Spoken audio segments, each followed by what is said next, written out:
Bem-vindo ao Direito em Ação, seu programa irreverente e genial de direito. Nós temos o prazer hoje de ter aqui no programa o doutor Raimundo Cândido Neto, advogado raiz, que pouca gente conhece essa faceta dele, né, Paula Marzano? É isso mesmo, Neto. Queria te agradecer a presença, dizer que é uma honra para nós te receber. Eu não sei se você sabe, mas eu e Flávio temos um carinho enorme por você, uma simpatia imensa e realmente para nós é muito gratificante poder te receber como um advogado raiz, né? Que a gente fala que o advogado raiz é aquele que rala a barriga no balcão, né? O pessoal da velha guarda sabe o que eu tô falando. O Raimundo Cândido Neto, que a gente chama carinhosamente de Neto, foi conselheiro estadual da OAB entre 2016 e 2021, professor de Direito Eleitoral da Fundação Escola Superior do Ministério Público de Minas Gerais e é professor de Direito Eleitoral da Milton Campos. E aí nós tivemos a honra de recebê-lo para falar sobre direito eleitoral. E aí, o pessoal do direito sabe que direito eleitoral é uma cadeira que a gente não tem em todas as faculdades, né? Eu acho que a maioria delas não tem. E a grande questão é, o que faz o advogado de direito eleitoral? Ou advogado eleitoreiro, é assim que eleitoralista. Fala? Eleitoralista, tá vendo? Até o nome é difícil. Paula, e aí, doutor? Primeiro, cumprimentar você e o Flávio Marzano por essa iniciativa importantíssima para a advocacia mineira e brasileira. Eu tenho acompanhado o canal, são temas de repercussão contemporânea, importantes aí para o aperfeiçoamento da nossa profissão, né, do nosso dia a dia, como vocês bem disseram, do advogado raiz, aquele que precisa efetivamente, em constância, se aperfeiçoar para poder entregar aí ao seu constituinte, ao seu cliente, a melhor prestação de serviço possível e para a gente cumprir fielmente o nosso juramento e a nossa missão. Como eu disse, são professores brilhantes, pessoas e grandes juristas que têm contribuído aí sobremaneira para o dia a dia aí da nossa profissão. E o nosso tema, Flávio, é um tema apaixonante, porque ele lida... Paula. É normal, tá? Flávio, Paula. Você se chama de Paula e ela de Flávia. E deixa eu te contar uma coisa, a minha sogra me chamava de Flávia, tá? Então a gente já tá acostumado, não precisa nem corrigir. Flávio, Paula Marzano. Tudo bem. Você vê que isso aí corta, né? Pode ir, vai. Se fosse ao vivo. Pode cortar. Não, corta não, deixa aí porque os memes, isso daí vira meme depois. É isso aí. Então, Paula, são temas relevantes, importantes e contemporâneos. E grandes juristas, né? Pessoas que têm muito a contribuir aí para o nosso dia a dia. E como eu vinha dizendo, o direito eleitoral é um tema apaixonante, porque a gente lida, Marzano, com o bem mais caro do Estado Democrático de Direito, que são as ferramentas de controle da nossa democracia, porque o processo eleitoral e as regras para o processo eleitoral são que efetivamente dão legitimidade, lisura e transparência ao pleito eleitoral. Então não adianta nada, Paula, nós extrairmos das urnas os anseios dos cidadãos lá em 6 de outubro, e 6 de outubro esse ano, porque na verdade a Constituição fala sempre o primeiro domingo de outubro. Então, quando nós vamos ali extrair os anseios do cidadão, a vontade da sociedade, seja de mudança, seja de continuismo, a gente precisa que esses anseios reflitam efetivamente o que o eleitor depositou. E nada mais relevante para isso que regras e processo eleitoral com controle efetivo da justiça eleitoral e participação protagonista da advocacia no processo, né? Igual as outras áreas do direito, sem o advogado não há processo justo, a gente volta aos tempos da Inquisição, da mesma forma o direito eleitoral, porque a justiça eleitoral, Paula e Flávio, e caro espectador, a justiça eleitoral ela é a única que tem uma dupla função. Ela ao mesmo tempo administra a eleição, ou seja, ela organiza a eleição, onde você vota, traz aqui seu título de eleitor, apuração do resultado, urna eletrônica e outras questões afeitas ali à organização das eleições, mas por outro lado, ela julga as lides decorrentes das eleições. E para o nosso caríssimo espectador, para a nossa caríssima espectadora, igual processo comum: petição inicial, contestação, instrução, sentença, recurso para o TRE, que é a segunda instância, recurso especial para o TSE, que é a instância segue o procedimento especial. civil. Tem a legislação processual própria. Mas ele vai suprir o que for. Exato, no que for omisso. Mas o que eu quero salientar é que não existe contestação, audiência, recurso sem a presença do advogado. Esse é um ponto bem bacana, sabe por quê? Porque a impressão que dá para vários colegas é que o advogado especializado em direito eleitoral só vai ter serviço nas eleições. Porque isso é um pensamento equivocado, porque você tem na eleição realmente questões que são da eleição que tem até prazos muito exíguos. Mas tem várias questões da eleição que se arrastam e são discutidas durante vários anos como processo. Queria que você explicasse isso. O que é da eleição e o que é decorrente da eleição, inclusive criminal e outros que tem também. Deixa eu complementar a pergunta, que eu acho que responde junto. Onde que começa o trabalho do advogado, né, nessas questões? A gente já sabe que não é na eleição, mas quando que vai acontecer? Excelentes provocações. Respondendo primeiro a do Flávio Marzano, nós temos um exemplo concreto. Nós estamos em 2024 e 4 vereadores da Câmara Municipal de Belo Horizonte foram cassados e afastados por atos afeitos à eleição de 2020. E por que demorou tanto se a Justiça Eleitoral é tão célere? Porque quem cassou foi o TSE em recurso especial. Então eles sofreram uma ação na primeira instância da Justiça Eleitoral perante as zonas eleitorais de Belo Horizonte, e o caso concreto, para abrir aqui para o espectador, é fraude à cota de gênero, que é uma grande polêmica que nós vamos debater aqui. Então o partido ao qual esses detentores de mandatos integravam a época da eleição foi acusado de fraudar a cota de gênero. A ação foi julgada improcedente na primeira instância, recurso eleitoral para a segunda instância, TRE, manteve a improcedência da ação, recurso especial para o TSE, o TSE deu provimento ao recurso especial para julgar procedente o pedido, cassando e afastando esses 4 vereadores. E esses 4 vereadores eram os 4 de um mesmo partido? Eram 2 partidos, porque na verdade foram 2 ações de fraude à cota de gênero, porque a ação é contra um único partido. Entendi. Então, Marzano, veja bem, respondendo objetivamente a sua pergunta, 4 anos de tramitação de processo. E nesse período tivemos audiência de instrução, sustentação oral em recurso ordinário e todos os atos que a gente conhece aí da advocacia. Mas se a gente for comparar a justiça comum, é célere. Porque um processo para chegar até os tribunais superiores demora mais do que 4 anos na justiça comum. Muito né? célere. E aí, voltando ao seu complemento, e é importantíssimo trazer isso aqui cronologicamente, porque eu acho que fica mais didático para quem nunca lidou com a matéria, nós temos as seguintes fases do processo eleitoral. 1 ano antes das eleições, você tem as regras postas, porque o artigo mãe do direito eleitoral é o artigo 16 da nossa Carta Magna, da nossa Constituição da República, que traz o princípio da anualidade. Então qualquer regra que altere o processo eleitoral, ela só poderá valer para a eleição seguinte se respeitada a anualidade. Então, de 6 de outubro do ano passado para cá, nós não podemos ter regras que alterem o processo eleitoral, então as regras estão definitivamente postas para essas próximas eleições. Mas as etapas do processo eleitoral vêm a seguir dentro desse cronograma a partir de 6 de abril, que foi esse ano. Por que 6 de abril? Repito, porque a legislação fala 6 meses. Como esse ano, o primeiro domingo, 6 de outubro, 6 meses antes, 6 de abril, né? Não é que é estipulado 6 de abril o marco. O marco é 6 meses antes da eleição. Filiação partidária e domicílio eleitoral.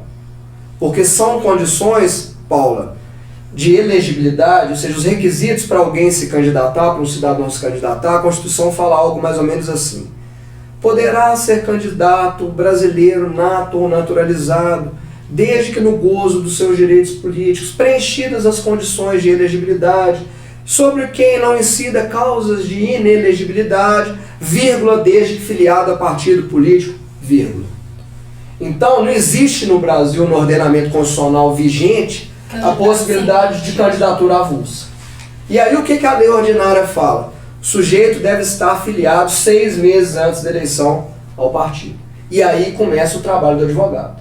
Porque é muito comum dupla filiação, é muito comum filiação mais recente, porque a lei fala que a mais recente derruba a filiação anterior, aparecer porque às vezes o cidadão, principalmente no interior, assinou uma ficha ali sem data, e aí ele tem que resgatar. Há um caso, inclusive, aqui, contemporâneo, num município pequeno aí do noroeste de Minas, em que o sujeito nunca foi filiado a um partido e apareceu essa filiação em 6 de abril, derrubando a qual ele pertence de fato e a qual ele será candidato a prefeito. E ele não faz ideia de onde veio. Não faz ideia. E aí, porque os partidos é que regulamentam a filiação. É um sistema da justiça eleitoral que chama filia. E aí o partido é que alimenta com sua senha esse sistema. E aí as ações começam. Nós tivemos aí no TRE inúmeros julgados. Tem casos, inclusive, de cidades grandes, que eu vou me reservar aqui e não falar, porque tem polêmica até hoje. Mas tem muitas ações sendo julgadas nesses momentos. Essas ações, Paulo, são rápidas, muito céleres. Prazos em horas e são definidas de forma muito rápida. Depois dessa etapa, nós temos as convenções partidárias. E as convenções partidárias, e é extremamente relevante frisar para o espectador, elas evidenciam o momento, o ápice da soberania do partido. Porque a justiça não se mete nas questões de definições e deliberações internas corporais. O mérito das decisões é exclusivo dos partidos. Exclusivo. E nós, advogados, somos criativos, né? A gente toca rescisória, querendo nulitar a gente, e com êxito, viu? Nós temos caso da justiça eleitoral que a gente muda a jurisprudência. E quando o cidadão nos liga e fala, doutor, eu não passei na convenção, o que eu faço? Ajuiza o processo para mim. É o único caso, talvez até no direito todo, para além do direito eleitoral, que a gente vira e fala, não tem o que fazer. É a soberania total do partido e das deliberações internas corpus. Até como legitimação da própria democracia. Exato. Se o judiciário começar a interferir nas decisões de mérito dos partidos políticos, nós vamos ter um sistema autoritário onde o juiz vai escolher os candidatos. Aí, sem dúvida. Acaba com... E às vezes até uma possibilidade de burla da própria lei. Isso. Porque, por exemplo, já aconteceu, porque eu tive um caso na eleição de deputado de 2018, salvo o melhor juiz, que eu consegui um dos primeiros casos do Brasil a fazer um registro de candidatura individual. Porque quem leva em regra os registros das candidaturas à justiça eleitoral é o partido. E eu consegui uma individual, e aí alguns requisitos devem estar preenchidos cumulativamente para que isso ocorra, e aí a turma passa a nos procurar, mas você conseguiu para o deputado fulano, porque ele acabou sendo eleito, vou me reservar aqui também o nome, e aí a turma, mas você conseguiu para fulano? Eu falo, mas ele passou na convenção. O que aconteceu no caso concreto, né? Não vamos deixar ninguém curioso. Eu já tô... Ele passou na convenção para deputado estadual, e o partido o registrou para o federal.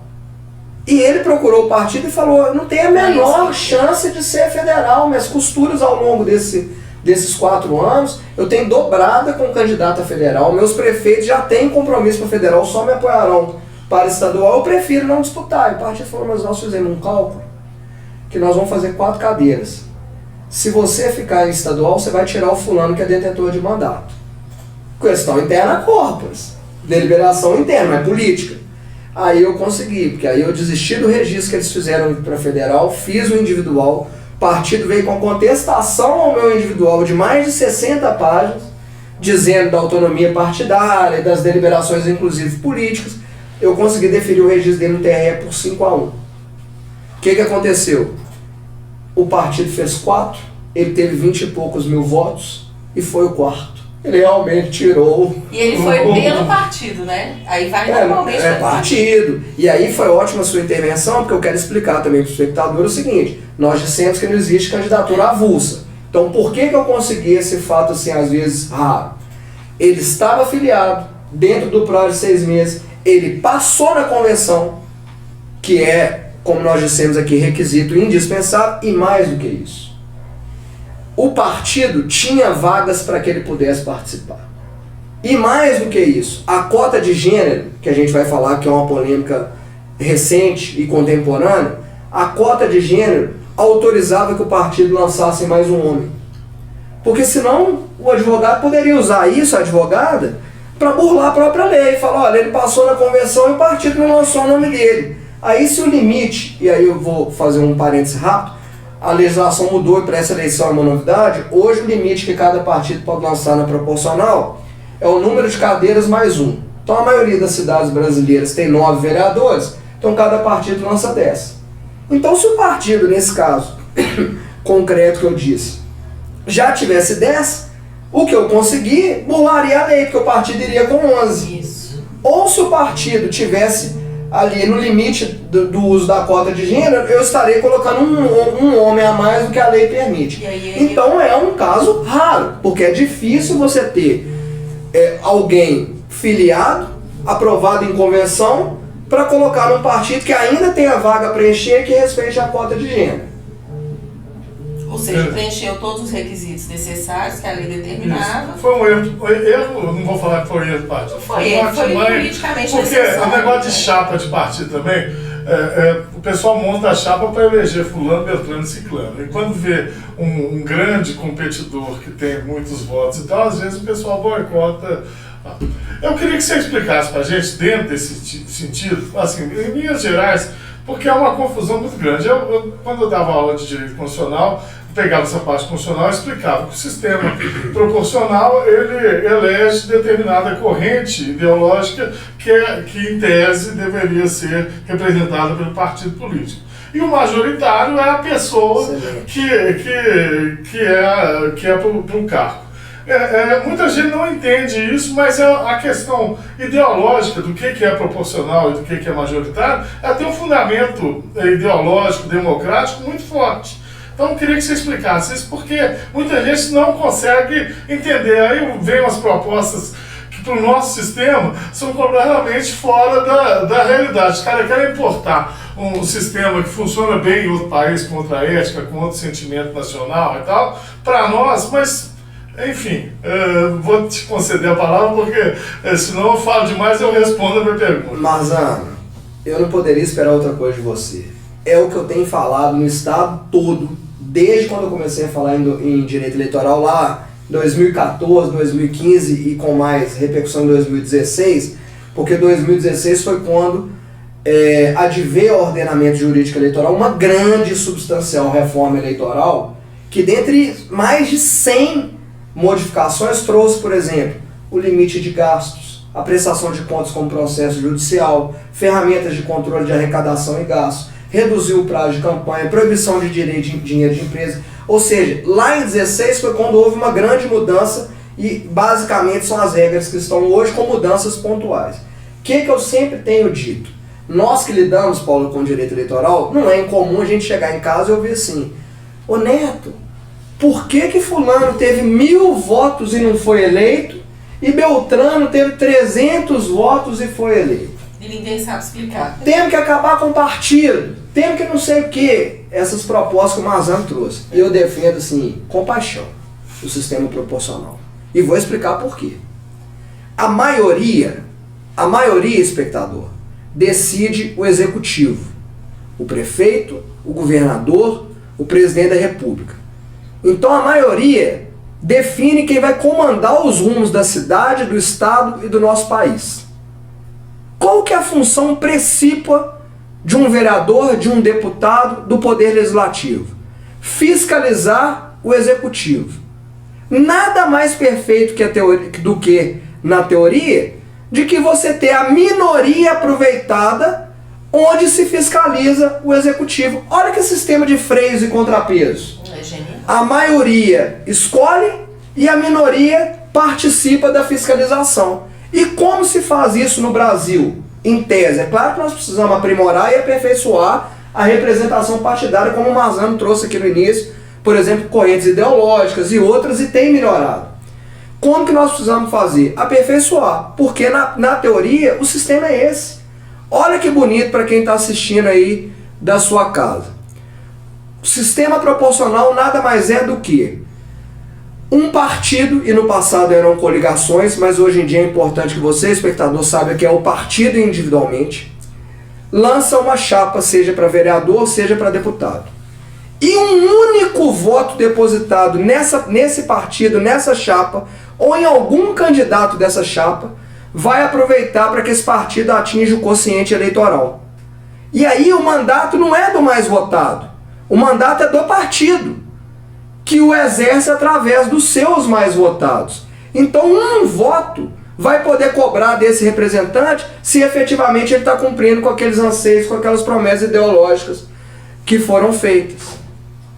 Tanto é que hoje, a partir de um histórico julgado do Supremo Tribunal que deu aso à resolução 22.610, quem sair do partido pelo qual foi eleito sem justa causa, perde o mandato. Por quê? O mandato não é do partido, o mandato não é da pessoa, ele é do partido. Olha o fortalecimento das correntes ideológicas aí. Ou seja, você que sempre fala aí, ó, eu voto no candidato, não voto no partido, você está completamente equivocado. Você vota no partido. Essa conversa de eu voto no candidato é para o sistema majoritário. Para o proporcional, você está votando no partido, porque cabe ao partido fazer, fazer a linha ideológica que vai seguir o deputado. Tá entendendo? É muito grave você achar que você vai votar na pessoa do deputado. Não, você está votando na corrente ideológica que representa o partido que ele está afiliado. Né? Então, no melhor dos mundos, o eleitor, para votar de forma consciente, teria que avaliar todos aqueles candidatos daquele partido, para ele saber para onde iria o voto dele na situação do candidato dele não ser eleito. Na verdade, eu acho que ele tinha que avaliar o que o partido prega. O partido que é. Aí eu vou deixar para o Neto explicar. O partido político o que é, em tese? Seria uma agremiação de pessoas que têm o mesmo fundamento ideológico político que querem implementar determinada política pública. Mas é por isso que eu falei no melhor dos mundos, porque nem sempre é funciona. Entre a teoria e a prática, é lógico que tem uma série de... Mas na teoria é muito interessante. Mas aí a gente tem que implementar sistemas de controle para que a prática se adeque à teoria, não é? Mas aí já vem, eu posso te dizer, Marzano, que eu atuo há um tempo razoável no direito eleitoral, tem vindo modificações a fim de aperfeiçoar. Vou contar algumas aqui. Cláusula de barreira, extinção de coligação. O fim da coligação, a extinção da coligação, para mim, inclusive, é que deu mais resultado. Por quê? Porque normalmente, principalmente no interior, você tinha lá, nós tivemos uma época que tinham quase 40 partidos ativos no TSE, então você tinha, na verdade, cada detentor de mandato, ou cada puxador de voto, para usar uma expressão bem próxima da política, que era dono, literalmente, de um partido. E aí eles se coligavam ali nos momentos das convenções pré-registro, para poder ver qual partido que lhe daria mais chance de atingir o quociente para fazer um.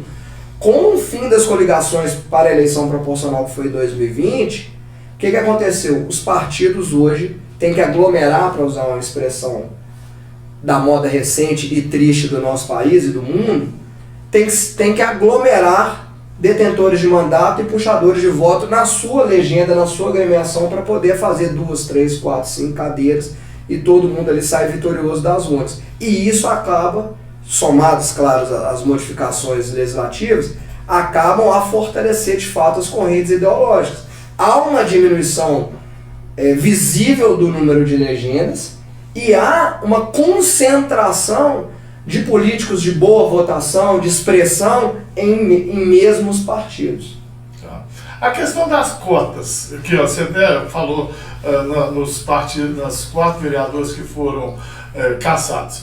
Cota para mulher e cota para negros. Você acha que isso daí é uma violação à liberdade do partido de lançar a chapa que for? Porque isso é uma questão filosófica democrática. Há determinados, inclusive deputados eleitos, que pregam, inclusive, uma certa segregação social. Está entendendo? Sob o ponto de vista filosófico, isso daí não é atentado contra a liberdade ideológica do partido? Não sei se eu estou sendo claro. Não, tá claro. Por exemplo, vou falar aqui uma coisa que o fascismo ou nazismo, em tese, que é a crítica que às vezes a pessoa fala. O nazismo é crime, inclusive você propagar a doutrina nazista. Mas um deputado que, em tese, teria a imunidade parlamentar para expressar o seu pensamento nesse sentido. E se o partido tem isso, ele não teria o direito de montar a chapa do jeito que ele quisesse? Teria isso? Vamos lá. Primeiro, então, vamos à legislação. Como eu disse, em 2015, para a eleição de 2016, para o nosso espectador se familiarizar com as expressões de direito eleitoral, respeitado o princípio da nulidade, adveio ao nosso ordenamento uma grande reforma. E essa grande reforma, ao pretexto, com a mens legis, né, o fundamento, a justificativa, era trazer a participação feminina, Paula, para as eleições. Porque nós temos maioria em qualidade e em quantidade, né, Marzano, de mulheres no eleitorado, e a representação é ínfima. Claro que a lei não veio a dizer que 30% de mulheres, veio a dizer 30% respeitado o gênero. Mas veio essa mudança. Qual que é a regra que vale desde 2016? Toda chapa proporcional deve lançar, porque antes só tinha que reservar, deve lançar os seus integrantes respeitado 30% para o gênero. E na prática, respeitado trazer 30% de mulheres. Correto? Essa é a lei. Essa é a legislação. E aí, o que aconteceu na primeira eleição é um dado estarrecedor para o nosso espectador. Mais de 15 mil mulheres tiveram 0 voto na eleição de 2016. Nem o próprio voto.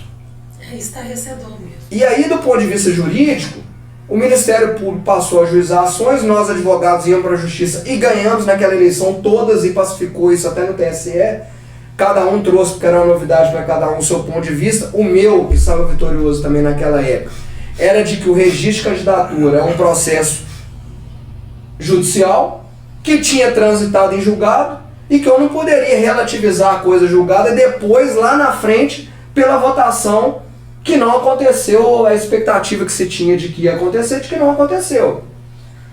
E isso acabou por desmoralizar o dispositivo, a intenção legal. Porque se depois a Justiça Eleitoral não tinha o que fazer com as chamadas, olha que tristeza, na época, mulheres de laranja ou laranja de saia, que foi o que aconteceu na época, então se a Justiça Eleitoral não tinha o que fazer, era melhor tirar o dispositivo.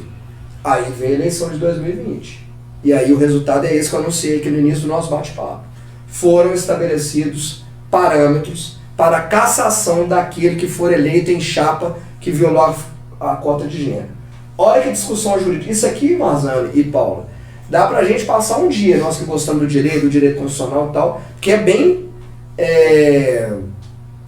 complexo e às vezes até uma forçação mais importante para poder proteger a regra estabelecida na legislação. Olha para você ver, aquele eleito por um partido que não respeitou a cota de gênero perde o mandato se o partido tiver fraudado a cota.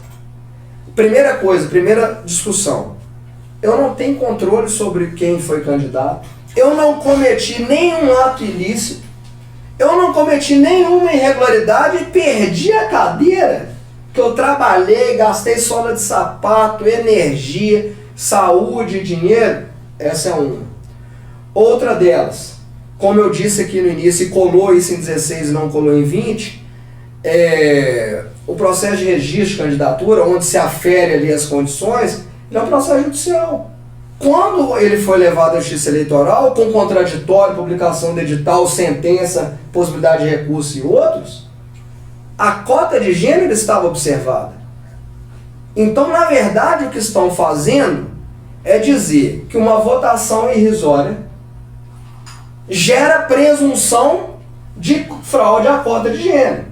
Porque ninguém está aqui a defender fraude efetiva, de que falsificaram a assinatura, levaram o documento de que não era, de que a mulher não existe, ou de que aquele servidor público também não existe. Não.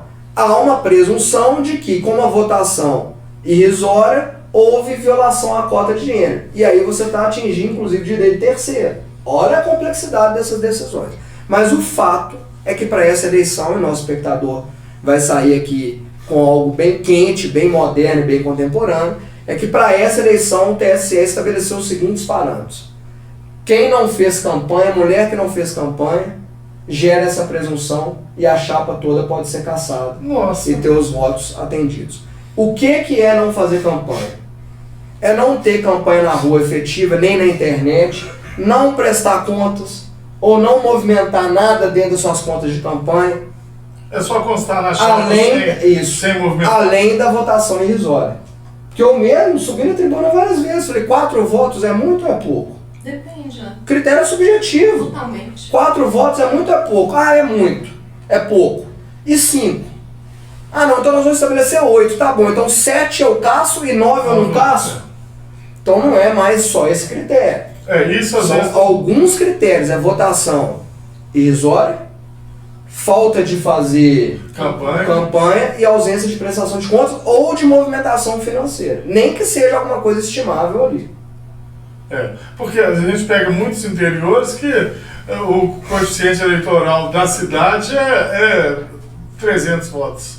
Vários vereadores são eleitos com votação baixa, e aí 10 votos é muito. Eu tive mesmo um amigo meu Eu lembrei dele.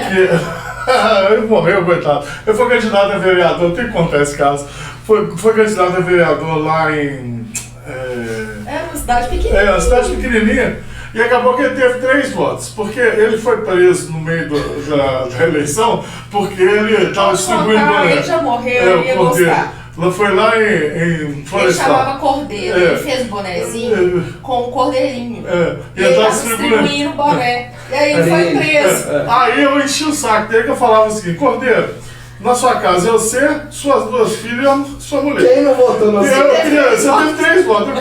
Eu acho que foi você. Porque é o seguinte, sua mulher tem a obrigação de votar em você. Suas 2 filhas te amam. Agora você se conhece. Então você não votou em você. Né? Então, mais ou menos, a votação inexpressiva e tal, a gente tem que avaliar isso também. Porque muitas vezes a própria pessoa não vai votar, ela que sabe em quem ela está votando. Sem sombra de dúvida. E a turma deixa a margem. Tem um caso aí desse ano também, mas afeito às eleições de 2020, que a chapa inteira foi cassada e 2 vereadores de mandato foram cassados, porque uma das mulheres da chapa, alguém teve 6 votos ao menor juízo, ou seja, não é uma votação pífia, mas tiraram um print do Instagram dela, que ela pediu voto para o marido, que também era candidato a vereador. Ou seja, ela estava fazendo campanha para o marido e não para ela. É isso. Apesar de não ter tido 0 votos. E na campanha desse ano aqui de Belo Horizonte, tem alguma novidade, alguma coisa? Nós vamos ter semana que vem as convenções. Já é agendado previamente. Isso. E aí, se vocês me permitem passar um pouco de conteúdo então para o colega que assiste, dentro daquele cronograma que eu falei, a próxima etapa do processo eleitoral é convenção, 20 a 5 de agosto. 20 de julho a 5 de agosto. É um período, né? É um período. Você pode marcar para o primeiro dia, para qualquer outro dia ou no último dia. Você acha que elas podem durar mais de um dia também? Não. Um dia só? Não. Reuniu, decidiu, é aquilo ali. Deliberou, está resolvido. Foi o que a gente conversou mais cedo, soberania completa e total dos convencionais, o que eles deliberarem ninguém se mete e vai ao registro. Novidades para essa eleição, umas já valem desde 2020, outras não. A maioria é uma mudança até interessante porque evitou fraudes que aconteciam vários anos aí no passado. Você é obrigado a publicizar o resultado da convenção, ainda que no seu Instagram do partido ali, logo depois da convenção, e você tem 24 horas para transmitir, para entregar à Justiça Eleitoral a ata do que restou deliberado. Porque no passado, essa ata só ia junto com o registro de candidatura. Então era super comum a gente ver o presidente do partido saindo com a ata de bar, o livro ata de bar do braço, e as coisas iam mudando, as negociações iam acontecendo até o registro. Por quê? O registro, o último dia para o registro de candidatura é 15 de agosto. Estamos num momento interessantíssimo, né? Nossa espectadora Isadora tem me ouvido falar muito disso. Nós estamos num momento interessantíssimo de pré-campanha. E quando a pré-campanha adveio, Paula, e naquela grande mudança de 16 também, mais uma daquelas grandes mudanças, ela veio, na verdade, abrir uma janela porque uma porta foi fechada. A campanha, Marzano, era historicamente de 90 dias e foi reduzida à metade. Naquela eleição, 45 dias. Nessa próxima, 51. Ah, mas por que 51? Porque, como eu disse lá atrás, o que baliza é sempre o primeiro domingo de outubro. O registro de candidatura sempre será 15 de agosto. Então, de 15 de agosto até o primeiro domingo de outubro é o prazo que nós temos de campanha. Então, 90 para 45 é muito abrupto, porque é metade. 1.500, 10 mil, 5 mil é muito abrupto. E o destinatário de todo esse processo eleitoral, de todo esse trabalho, não é o candidato, não é o partido, não é o juiz eleitoral, não é o advogado, não é a própria justiça eleitoral, é o eleitor. E quando eu reduzo as formas de se atingir o eleitor, eu estou a prejudicar o próprio processo eleitoral. Quando eu reduzo para 45 dias uma campanha, sem dar alternativas de que as ideias, de que as propostas e de que as pessoas, sobretudo as que vêm em primeira viagem, atinjam o eleitorado, eu estou afetando a igualdade de oportunidade aos candidatos no pleito em relação aos eleitores. Então, naquele momento, a Justiça Eleitoral, a legislação eleitoral abriu uma janela, que é a pré-campanha. Que é a pré-campanha. E ninguém, Paula, usou a pré-campanha como deveria lá em 2016, porque ninguém sabia, era uma novidade, a falta de profissionais especializados na matéria e na área. Era isso que eu ia te perguntar. O que o pré-candidato pode fazer e o que ele não pode fazer na pré-campanha? É uma aula. Eu vou passar algumas coisas, é uma aula. Vou resumir. Tá bom. Mas antes eu vou te falar da grande polêmica desse ano. E aí eu te falo com a experiência de quem participa e observa há muitos anos. Ninguém usou em 2016. Eu era ouvidor eleitoral da OAB, e a gente fez um trabalho muito interessante, depois nós vamos tratar disso em momentos oportunos. Então a gente recebia entrevistas de grandes canais, né, com grandes audiências, em que os repórteres induziam a pergunta assim: doutor, que absurdo essa tal de pré-campanha, quer dizer então que é só não pedir o voto e pedir apoio e não falar que é candidato e falar que é pré-candidato? É isso mesmo. Ué. E isso é bom, porque o que é a pré-campanha? É exatamente a possibilidade ali nesse momento anterior às convenções partidárias e entre as convenções e a própria campanha, dos pré-candidatos se colocarem ou colocarem suas qualidades pessoais ou colocarem suas ideias e propostas para o futuro eleitor. Nós tínhamos 90 dias de campanha, agora eu tenho 45, vamos pôr mais alguma coisa de pré-campanha com regras, e aí por isso que eu quis colocar esse apontamento antes de responder a sua pergunta, com regras para não virar uma campanha antecipada.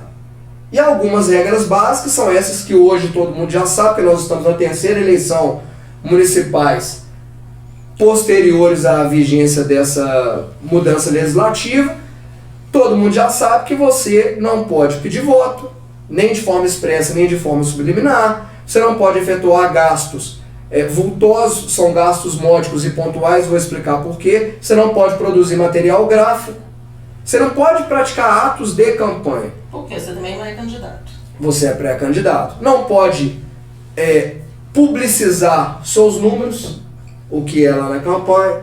Então você tem um período, e aí eu vou te contar o caso até porque é divertido, em que você exalta suas qualidades, se coloca como pré-candidato e se faz conhecer. Divulga suas ideias e, eventualmente, a depender da forma e do perfil de candidato, propostas já. O que aconteceu em 2016? Ninguém usou. E aí a gente que advoga nisso, a gente fala para os pré-candidatos, Mazana, usem e abusem do que a lei permite. Porque a intenção do legislador é exatamente que você atinja o eleitor. Então, uma legislação restritiva, sobretudo em termos de propaganda eleitoral, você tem que saber para explorar ao máximo o que pode dentro da lei.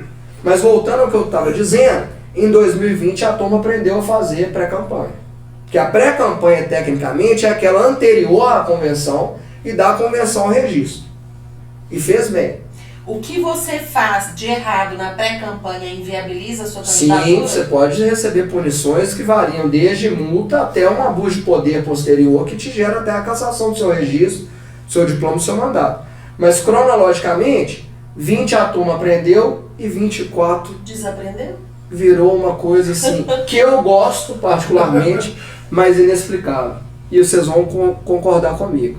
A turma filiou, e nós aqui hoje debatemos as etapas do processo eleitoral, em 6 de abril. Em 7 de abril, todo mundo era pré-candidato. Oh, meu Deus. O Instagram, né, as redes sociais, todo mundo com fotinha, sou pré-candidato. Abril, maio, junho. Acompanhou isso mesmo. Muita gente. No meu ainda aparece mais. Aliás, aproveito para divulgar meu Instagram aí para quem estiver assistindo. Raimundo Cândido Neto. Tem muita coisa de direito eleitoral lá bacana, interessante. Mas a gente, para mim que falo da área, talvez por isso o algoritmo traga esse tanto de gente, só aparece pessoas com cara de pré-candidato. E aí e eu já tenho recebido muitas consultas nesse sentido, há perguntas assim, depois da convenção, então eu sou candidato? Oh, não, você é pré-candidato.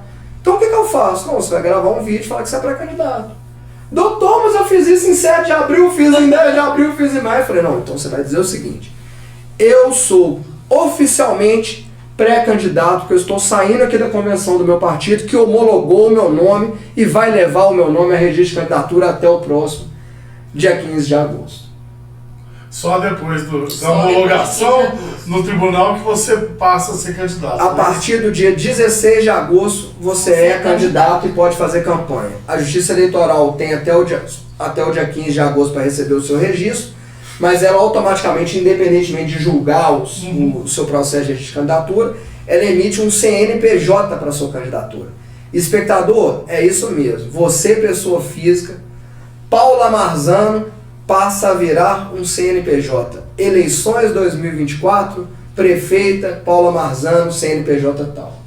É uma ferramenta importantíssima para o controle de arrecadação e gastos de campanha, e depois no outro momento a gente explica. Agora só outra aula longa. Aí eu vou aproveitar para fazer uma consulta pessoal aqui.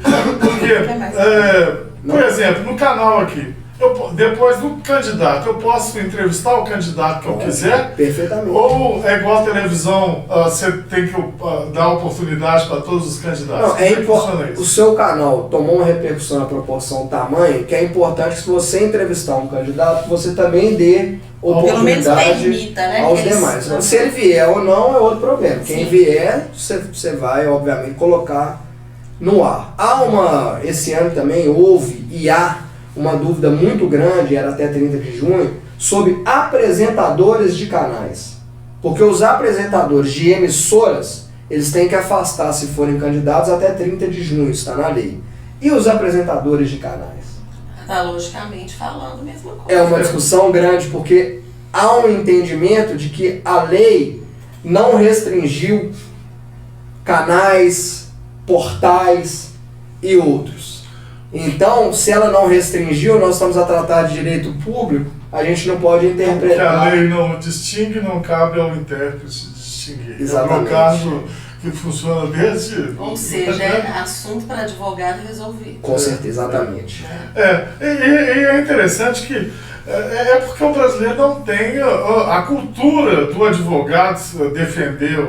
Porque, por exemplo, eu fui candidato em 2010, eu tomei uma multa eleitoral porque penduraram um cartaz meu lá em Patinga. Eu nunca nem passei em Patinga na época eleitoral. Penduraram lá. Precisei de alguém para ir lá tirar e tal, fazer o recurso, falar que isso ainda acontece? Acontece, mas você recebe uma notificação para explicar ou regularizar. Se regularizar, não tem multa. Ou então você explica que não tinha só anuência e prova que não tinha anuência, também resolve. E aí eu gostei demais da expressão que vocês usaram no início, porque é a minha vida. Eu formei em 2004 em Direito para advogar. Todo mundo pergunta para mim assim, Neto, mas seu pai foi promotor, você não quis fazer concurso? Eu entrei na faculdade de Direito para advogar. Para mim a faculdade de Direito era a ferramenta que eu precisava para ser um advogado no futuro. E vocês usaram a expressão que muito nos agrada e honra, porque é a nossa vida, que é advogado raiz. E o advogado eleitoralista é 100% raiz.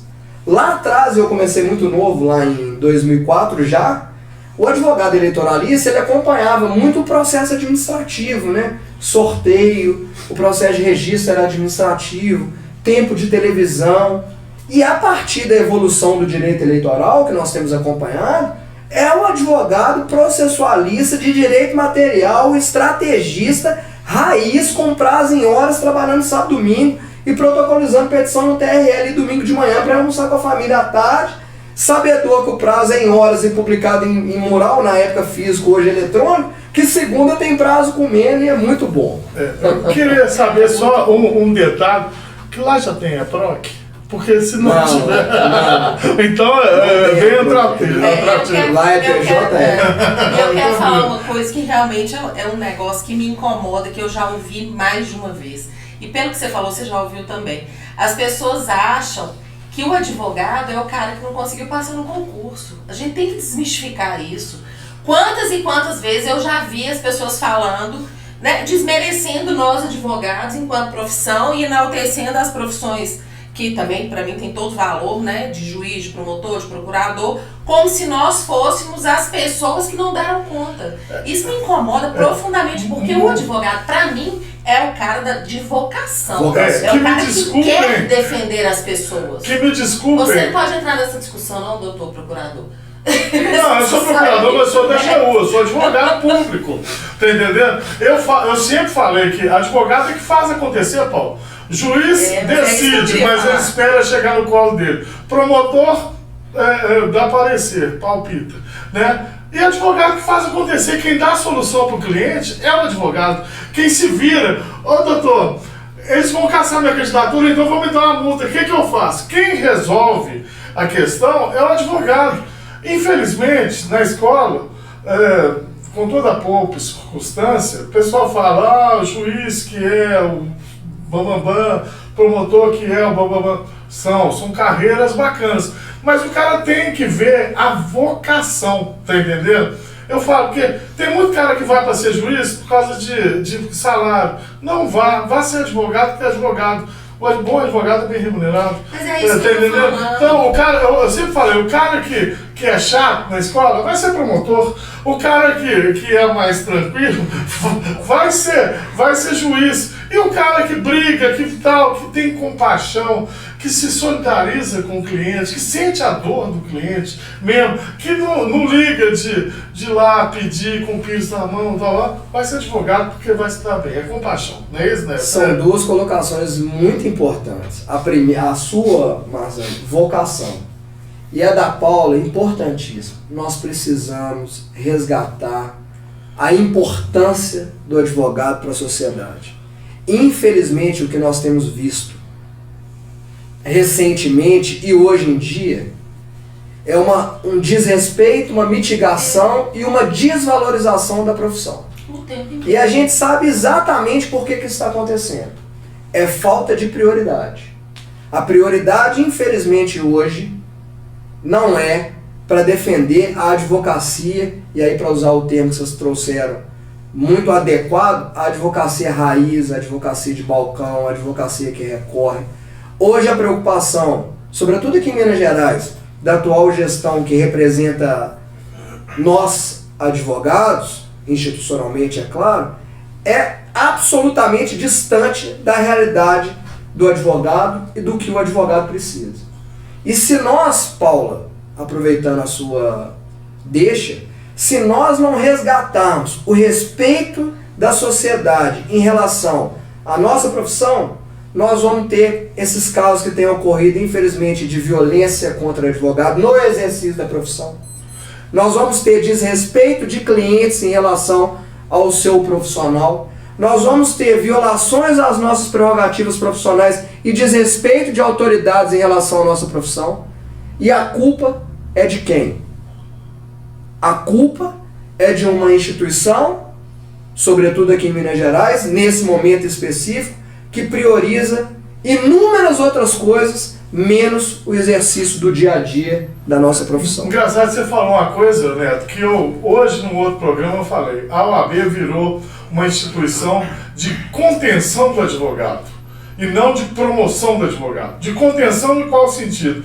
A OAB funciona como um aparador para que o advogado fique dócil, não reivindique tudo aquilo que ele tem que reivindicar no sistema democrático como preservador das instituições democráticas, porque ele cria problema, porque ele que coloca limite na atuação do Estado e de determinadas autoridades.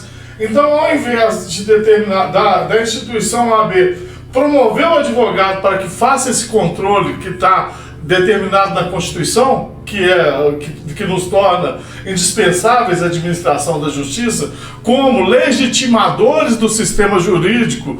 Não, o que ela faz? Faz uma contenção para que o advogado não crie problemas para as outras instituições. Isso é muito grave. Eu queria só complementar que, Neto, você falou assim, que a culpa é da instituição, concordo, mas eu acho que nós também temos nossa parcela de culpa. Que se a gente fica pacífico a esse tipo de imposição, vamos dar um exemplo, o advogado, isso me incomoda profundamente, o advogado só pode visitar o preso segunda, quarta e sexta de tal hora até tal hora. Como assim? Aí você discute, a resposta é assim, não, é um convênio que nós temos com a OAB. Vou te dar um Aí a gente exemplo. aceita pacificamente, então eu acho que nós temos nossa parcela de culpa Não, também. total, e vou te dar um outro exemplo.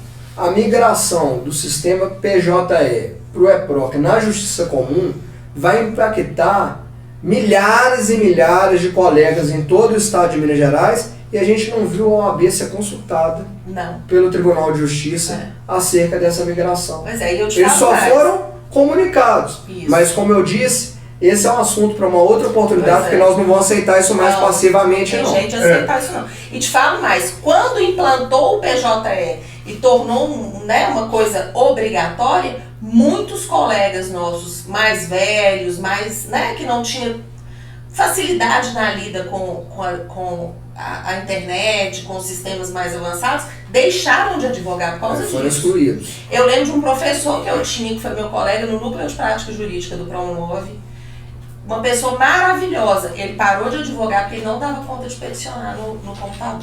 E aí você tira o cara da advocacia, um cara brilhante. Né? Então eu acho que a gente tem que estar atento a isso. Ok, vai evoluir? Vai. Mas dá uma estrutura para que as pessoas acompanhem. Né? Fortaleça essas pessoas, porque a gente acaba perdendo grandes colegas.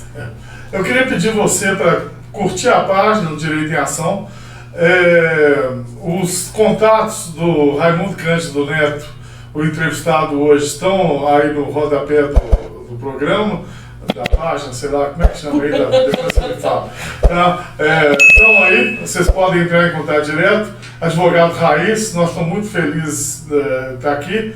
Espero que você possa voltar mais para frente para a gente conversar outros assuntos. Vai ser um prazer, Marzano. Tá?